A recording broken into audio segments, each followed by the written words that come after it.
Welcome to Interview from Mexico. I'm Laura Carlson, and I'll be your host as we look at cutting-edge issues in Mexico with the men and women who know them best, from art to politics, here on Telesur. Security has become the #1 issue in Mexico. With the cases of the massacres in Ayotzinapa and Tlatlaya, there are protests on the streets, and the issue is back on the front pages. Billions of dollars have been spent on security, and yet the situation just seems to get worse. Is Mexico doomed to be trapped in a cycle of violence? What can be done about it? To talk about these issues, we're very fortunate to have with us today Professor John Bailey. John is an emeritus professor at Georgetown University in Government and Foreign Service. He's also the author of a new book entitled The Politics of Crime, Democratic Governance in a Security Trap.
John, I know this is a very complicated question, and it's one that you deal with at length in your book.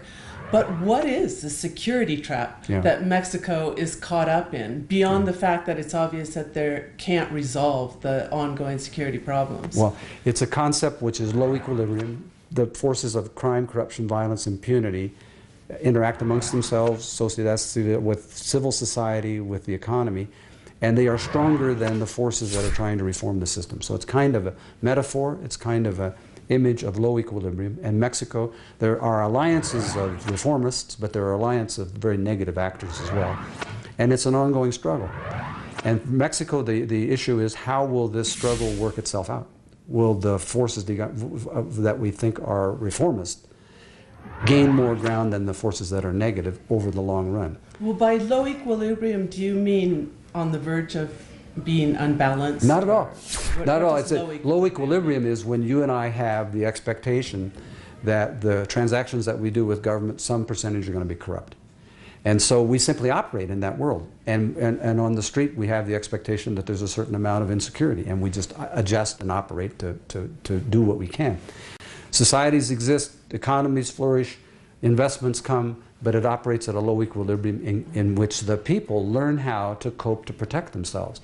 But a high equilibrium can be much more productive and much less insecure and much more democratic and much more effective.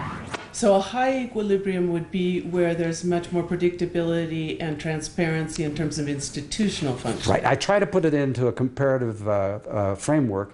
If we look at the high equilibrium systems, it's Chile, Costa Rica, Uruguay. And there the expectations are different. If you have an interaction with the government, you have a lower expectation that there will be a corrupt transaction. You have more confidence in the judicial system. You have a lot more confidence in the police. And in high equilibrium, the system operates with more trust than in a situation of low equilibrium. And it's just more productive and less, the quality is higher. Well, how did Mexico get into this situation where they have this low expectations and this low equilibrium? I think one of the concepts that you introduced there that I found particularly fascinating is path-dependence, in the sense of how the history creates this situation. Can you explain that a little bit? Yeah, if we take Chile and compare it with Mexico, it goes back to the 19th century.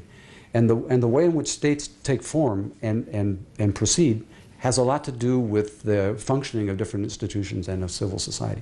The Chileans had a period of formation in which there was much greater stability. And then greater predictability, and the laws were introduced in a way that were more effective. Mexico, almost from the beginning of its independence, dropped into violence and internal disorder. I don't know how many presidents and how many different dictators and so forth and ministries of treasury and so forth in the 19th century, dozens and dozens. But it created a situation of insecurity and of unpredictability. Comes the dictatorship of Porfirio Diaz, it imposes order, and so the way of thinking is, it's either disorder or dictatorship. And then comes the peace of the PRI for 70 years, in which more important was order than the rule of law. So you socialize over time people into thinking about law as being, it's out there, maybe I ought to obey it, maybe I don't have to. But it's an attitude toward the law which isn't one of civic engagement and of a civil society. And there's a lot of inertia to that. There's a path dependence to that. So as the system goes into democratic competition and so forth, these old values continue. So I use this term alegality. And alegality is indifference to the law. I follow the law if it's useful. I don't follow if it's not useful. And the chances of sanctions aren't all that high. So it's more instrumental than it is a commitment of civil society. Well, I think it's interesting that you mentioned the comparison with Chile. So what you're saying then is that a society that has a tradition, a democratic tradition, even though it has a major rupture, like the Chilean dictatorship, right, can regain its path more easily than a society that never quite develops that. I think so. I mean, that's the hypothesis. That path dependence, I mean, Plato said it, the way things start has a lot to do with the way things evolve. If a system starts with instability and starts with dictatorships and military intervention, it's difficult to sort it back out and put it on a democratic path. Mexico's made tremendous advances, and the democratic transitions of the 80s and 90s were tremendously important. But there's a lot of inertia of these old attitudes and values. What's interesting about democratic transition, some things change quickly, elections change quickly, but the police justice system changed very slowly. So it's kind of, how do you, not in the right synchronization. The press get a lot of freedom. They reveal a lot which was wrong with the country. The justice system's way back behind it, doesn't get there in time to actually do things. So the public sees what the press tells us. We don't see what the justice system does much later. So it creates this, I guess, discordant, this kind of lack of, what's the right word? Lack of sympathy. Well, I think the justice system, you've touched on probably one of the major points of challenges to Mexico right now. And of course, the term that always comes up is impunity. And that's the root of a lot of the problems in fighting crime and everything else. One of the things that you really go into is judicial reform. Is that, what possibilities do you see in Mexico given this history and also given the current situation with the institutions?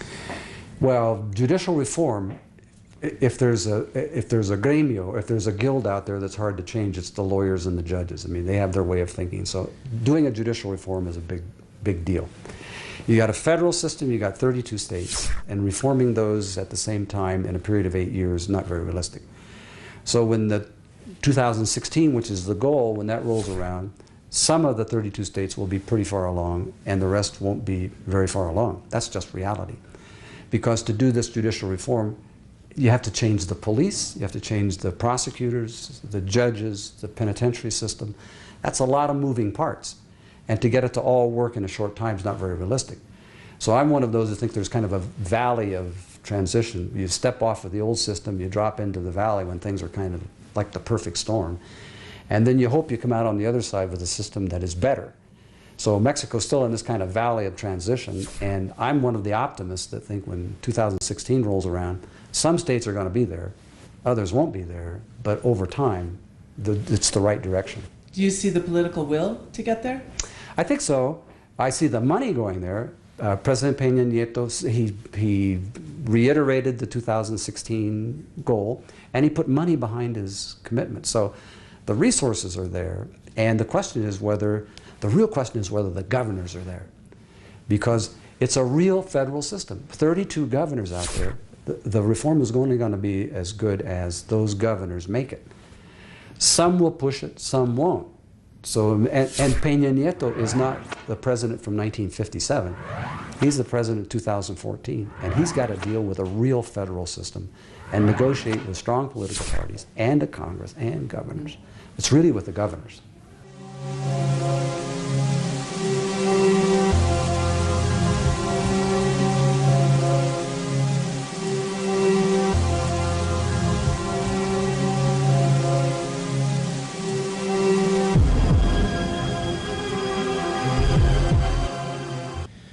John, you look at some real historical examples and especially analyze the recent period of the Calderón administration in terms of fighting crime and the problems of governance that this has created. What do you think were the reasons for the failure? I think there's a consensus both from your book and if you ask anybody here in Mexico that there was a failure there. What were the reasons behind it?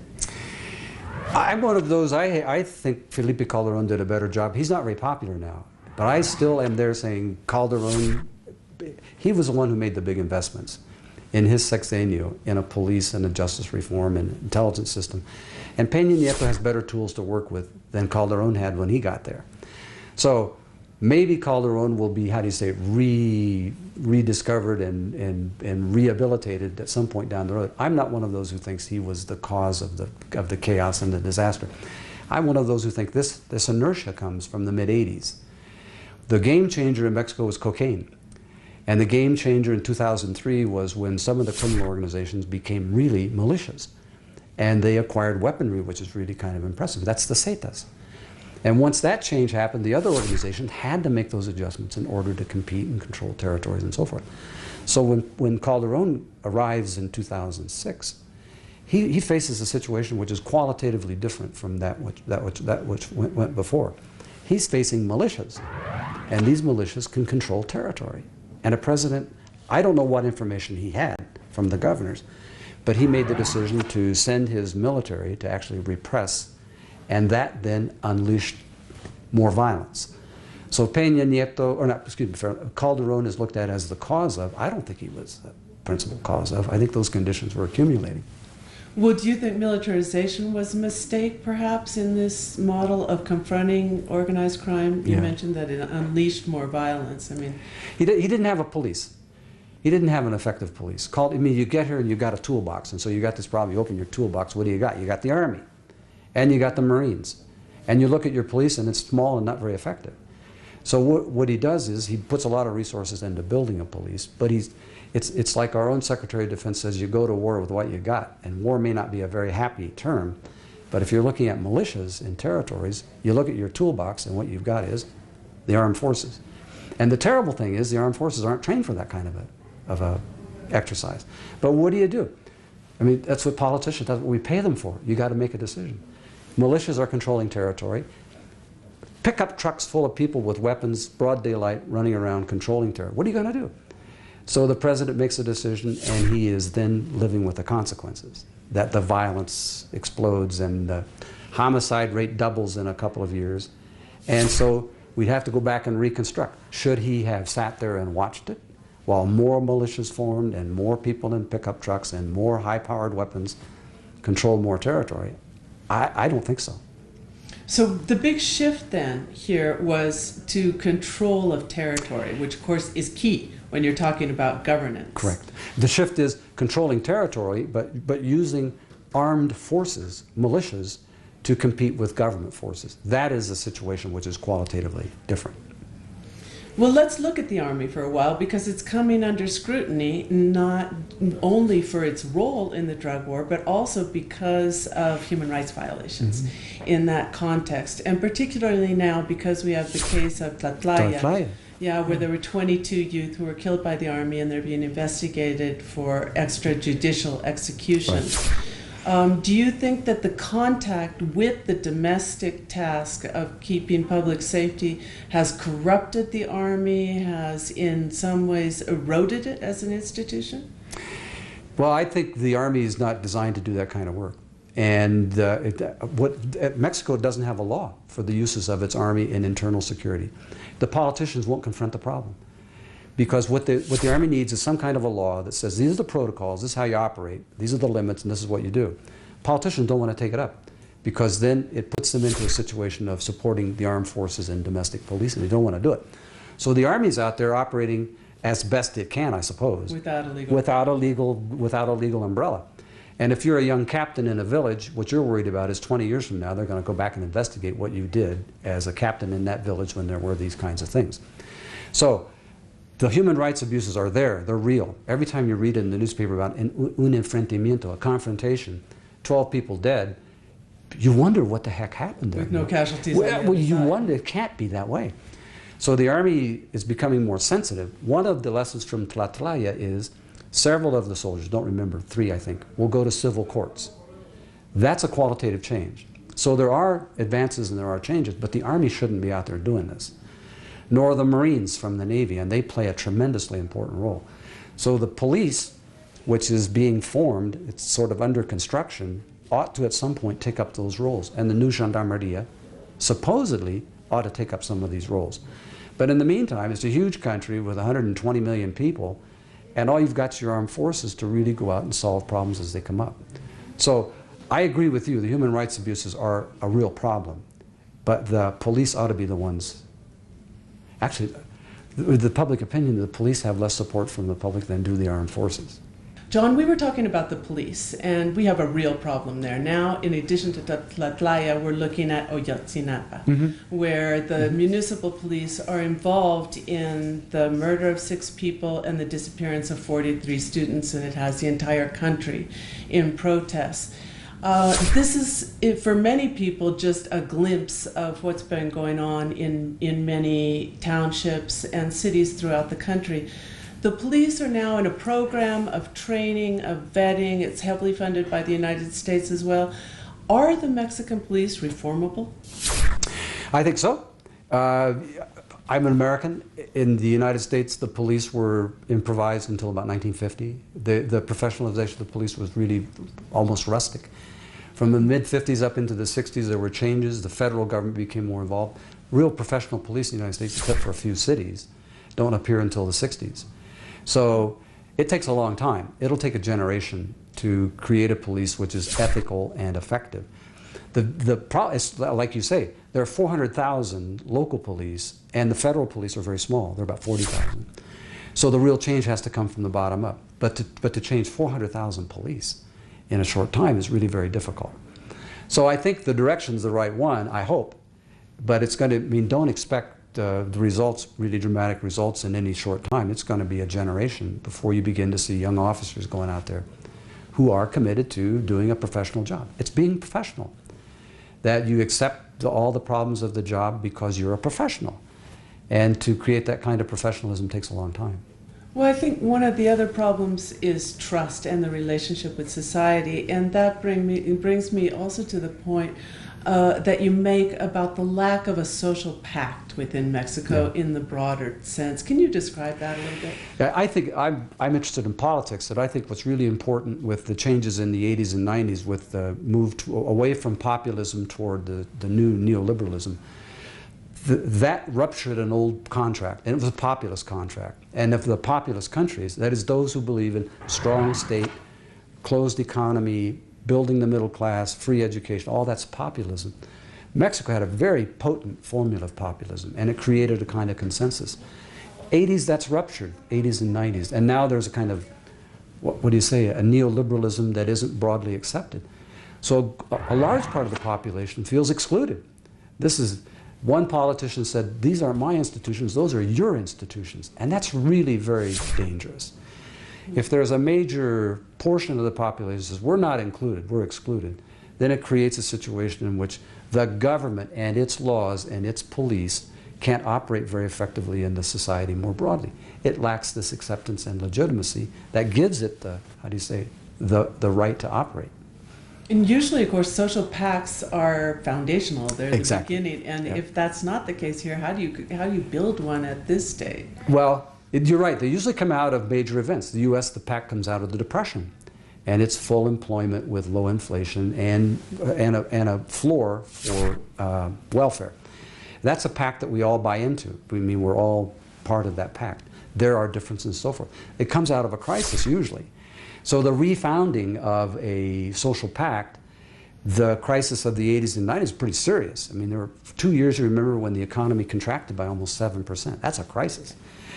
If there is a Mexico moment, this may be it. If there's a willingness to form a united front by the parties and really begin to create a program against insecurity, this could be the basis of a pact. But, I mean, the crises you can't predict, and you can't predict the outcomes of these crises, and so it really is to the leadership and the political class to take advantage and really build something new. So you're saying this could be the Mexico moment as a result of the crises that have come out with Ayotzinapa, with Tlatlaya, and with the protests, that these could push the political parties. But what's the role of civil society in that? To be actively engaged. I mean, Mexico has had several surges of civil society with this question of insecurity. And with each surge, it usually leaves behind it these the ONGs, the non-governmental organizations. And that creates a change. They become part of the fabric of the political system. So it's not the same as it was in the 90s or in the 2000s. I mean, there's a new system, there's a new reality in which civil society is better represented.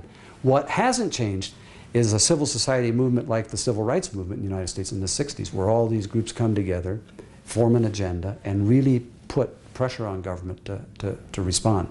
Because, you know, there's not much faith that we're seeing, especially among the young people who are demonstrating in the political parties, to do anything about this. A lot of the signs accuse all three of them of being part of a narco government. Mm-hmm. So for them to step up, for civil society to step up, there'd need to be more kind of unity between different sectors, are you saying? Well, what has to happen, I think. Mm-hmm. I don't want to go to Venezuela and Colombia. There the political parties collapsed. And what came in were populist leaders, Uribe and Chavez and so forth. I'm not predicting that for Mexico. But the parties have to respond at some point. I mean, they have to perceive that this is really a crisis. And then they need to do some kind of a negotiation and begin to form an alliance and a state policy with respect to this insecurity. If they don't do it, then a crisis has been wasted. And people shouldn't waste crises. They should use these crises to make positive steps. So you think that with these demonstrations of hundreds of thousands all told in the country, we could find there a kernel of hope? I'm always optimistic. You've got to be optimistic. If you fall into pessimism, that's just hopeless. So if there is a crisis that puts people on the street, the universities, the poli, all of these different, it could create pressure that the parties could finally say, look, we've got to do something and begin to make a change that's important. Let's wait and see. I mean, this is the moment we're watching. Let's wait and see whether the political class really responds. Well, thank you very much, John Bailey, for being here with us. And thank you for joining us. I'm Laura Carlson. We'll be back next week on Interview from Mexico.